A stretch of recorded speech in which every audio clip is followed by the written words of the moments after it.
Hello everyone, I am Ashfaq Ahmed and I work in the field of structural biology and bioinformatics. You are watching Bioinformatics Insights and today is the lecture 5 of a course about single cell RNA sequence analysis. This is the final lecture before demonstration.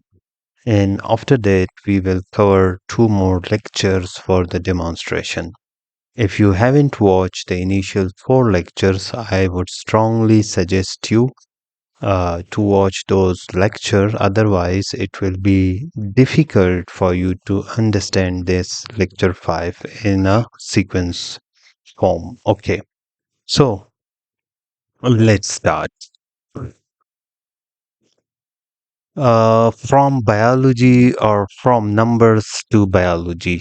In this lecture, we will actually come towards the downstream process or the downstream portion of this course, and where we will identify the marker genes and we will annotate it, and you can say we will validate it.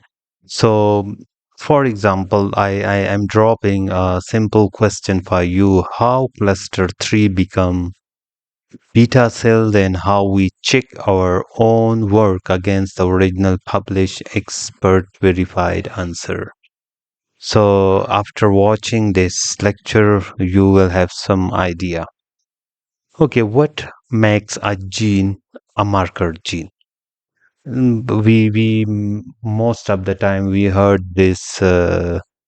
hear this terminology. This is a marker gene. This is a marker gene. Blah blah.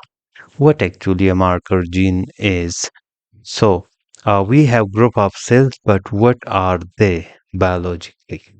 Okay. Okay, a marker gene is one that's specifically and strongly expressed in one cluster, but not in other. It's the gene that makes the cluster biologically distinct from the other cluster. Let's say we have some cells which express gene 1. Let's say we have some cells which expresses gene 2. Let's say we have some cells which expresses gene 3. Now when we apply the Leiden algorithm explained in the previous lecture, then of course all those cells expressing gene 1 will be clustered or most probably clustered in a single place. All those cells expressing gene 2 and gene 3 will be clustered alone in a separate places. And that's why we will see that the cluster 1 will only express gene 1, the cluster 2 will only express gene 2, or the cluster 3 will only express gene 3, and that will be the kind of marker genes because they are only expressed the gene 1 is only expressed in some sort of cells, not all the cells, because if it is expressed in all the cells, it's kind of housekeeping gene we discussed in lecture 3.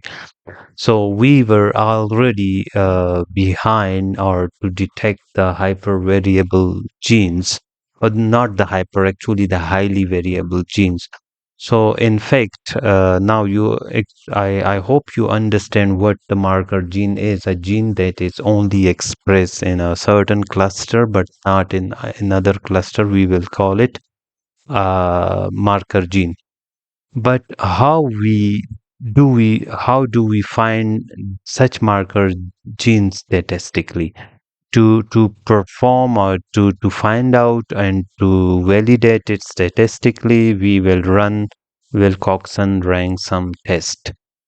It is actually a statistical test that compares each cluster against all other clusters or cells, gene by gene, asking, is this gene expression really different in this cluster? So this test will check the gene expression of each and every gene present in that cluster, and then will identify that which gene expresses differently. But the game is not over here. Like it's not as simple. We have in statistic we always talk about another term we call it the significance. So uh, what actually the significance is. So, reading a marker gene table, we will talk about here. If you see this table, let's say this is cluster 1, cluster 0, cluster 1, cluster 3. And let's say in this cluster we have this gene INS, this gene GCG, and this gene KRT19. Let's assume the log fold change is 6.8, 5.4, and 4.9, and this is the p-value. First of all, you should understand what actually this log fold change means. Log fold change means the plus means the positive change, the negative means the down regulation or the positive regulation or the down regulation. It's okay. Don't. We will discuss this in the demonstration. But currently, you need to understand the significance of 6, 5, and 4. What does the fourth change mean? So remember, the fourth change is always calculated in log 2 scale. So that means it shows like how many times higher this gene expression is in this cluster versus the rest. For example, if you are seeing a value of 2 here, let's consider this 6.8, we have a value of 2. What that means 2? 2 means 4 times higher expression. Why 4 times? I because the value is 2, but I already mentioned that the log 4 chain actually explain the log 2 scale. So the 2 means 2 exponent 2 like this. In this regard, a value of 5 means 32 times higher expression. Okay. Now, how the 32 times it is a question for you. Okay, let me tell you. For example, here is a 5 and it's the log 2 scale. So 2 and exponent 5. 2 multiply 2 multiply 2 multiply 2 and multiply 2. This is called, the answer will be 32. So a value of 5 means 32% higher. If it is positive, if it is negative, that means 32% lower. Okay, now I think I hope I conveyed my point. Okay, now how about this column? We call it statistical significance and it is already corrected to zero point zero 0.05. Remember, if the statistical significance or the in some calculation we call it p value, in some calculation we call it z value.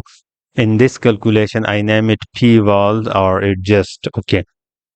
if it if this value is above, let's say we have here 6 or 10 whatever, but if on the other hand this value is above 0.05, so that doesn't matter how smaller or how bigger it is because it comes here randomly or it comes here by chance as per the Wilcoxon test. uh, this value comes by chance. But if it is like this 2.1 exponent minus 142, so it is very smaller value than this one. In this case, this value is highly significant and it does not come by chance. It is statistically significant. Okay. Uh, this is a pancreas cheat sheet because we will discuss about the pancreas dataset. So it doesn't matter. If, for example, in future you are dealing with some other cell types, not the pancreas or some other, so it's better to have your cheat sheet. What the cheat sheet explains, the cheat sheet which actually explain the gene name or what its function, let's say INS, insulin, and cell type that makes beta cell. So, GCG is a glucagon and it's marked by alpha cell. So, it may take a day or two, or maybe it's time. It's the time of AI, generative AI. So you can use AI to generate a cheat sheet for your cells or for your tissues, whatever you are dealing. So it will help you a lot, like what cell types and what it does and what's the gene name. Okay. Now, annotation needs a human in the loop. We will do each and everything automated, but at the end, you will need some human input, or you will do some human uh, work manually to validate it. Okay. This step is rarely fully automatic, and that's completely normal. Look at the marker gene table and drop dot plot kind of this table, or this not this this is cheat sheet. So it says look at your this table. You have, so once you have this kind of table, then manually map each cluster number to a real cell type name from your cheat sheet, and based on which known markers will light up. It will not be so many, because you will not look for each and every gene. You will be only looking for those significant genes in that cluster. So it will not be that difficult task, but still it will need some manual input. Okay, two things you expect, but you can expect in your analysis, but you should not worry about. Sometime you may have more cluster than obvious cell types. Why that happens? Because let's say you might have two cluster, for example, of beta cells. That's pretty much normal. That means that the cells are captured in slightly different state. So you can map several cluster member to the same cell type name. The second scenario is that sometime you may have unmapped cluster labeled unknown. So any cluster number you don't explicitly map shows up as unknown. Uh, just check a stop marker genes and add it to your dictionary. It's okay. It's coming from the unknown cluster, but if it is giving you a marker gene, that is important and what you are looking for. Okay. Now grading our own work, comparing the unsupervised cluster to the original expert verified labels.